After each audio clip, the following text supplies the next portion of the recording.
Hello viewers, আজ আমরা বিশাল একটা গ্রুপ নিয়ে একটা বাসে যাচ্ছি স্বপ্নপুরীতে। অনেকের কাছে হয়তো স্বপ্নপুরী নামটা চেনা এবং পরিচিত, বাট আমরা 2025-এ দেখব স্বপ্নপুরী নিজেকে কতটা অপরিচিত করতে পেরেছে। So stay with us.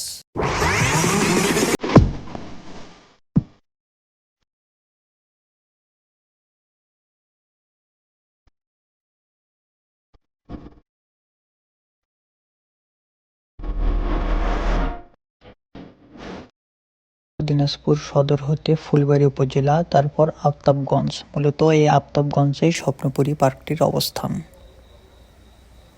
অবশেষে আমরা পৌঁছে গেলাম স্বপ্নপুরীর গেটে। টিকিট কেটে প্রবেশ করতে এর দুই পাশের সৌন্দর্য আপনাকে মুগ্ধ করবেই। সামনেই চোখে পড়বে প্রধান কার্যালয়। এখান থেকে মূলত স্বপ্নপুরীর কার্যক্রম পরিচালনা করা হয়। এই কার্যালয়ের দুই পাশকে কেন্দ্র করে পার্কটি গঠিত। আমরা এখন মূলত প্রবেশ করেছি কার্যালয় থেকে বাম দিকে।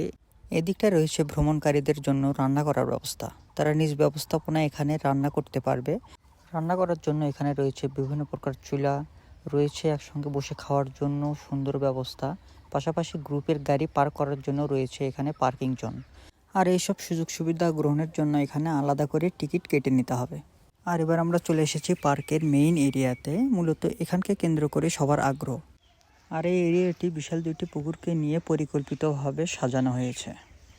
পুকুরের স্পিডবোটে চড়ে, ঘোড়ার গাড়িতে চড়ে, এমনকি পায়ে হেঁটেও এই পার্কের পুরো এরিয়াটি সহজেই প্রদক্ষিণ করা যায়।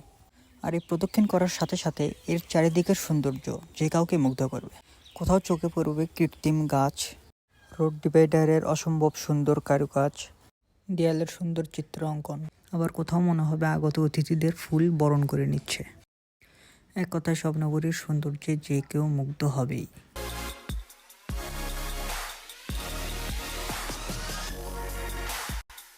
এছাড়াও রয়েছে এখানে বিভিন্ন স্পেশাল জোন, যেখানে টিকিট কেটে প্রবেশ করতে হয়, যেমন সুইমিং পুল, মৎস্য জগৎ, আইসল্যান্ড, ভূতের বাড়ি ও নব থিয়েটার।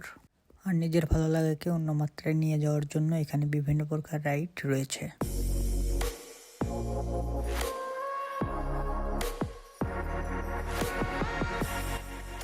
এছাড়াও এখানে কেনাকাটার জন্য রয়েছে বিভিন্ন প্রকার শপ, খাওয়ার জন্য রয়েছে অসংখ্য রেস্টুরেন্ট।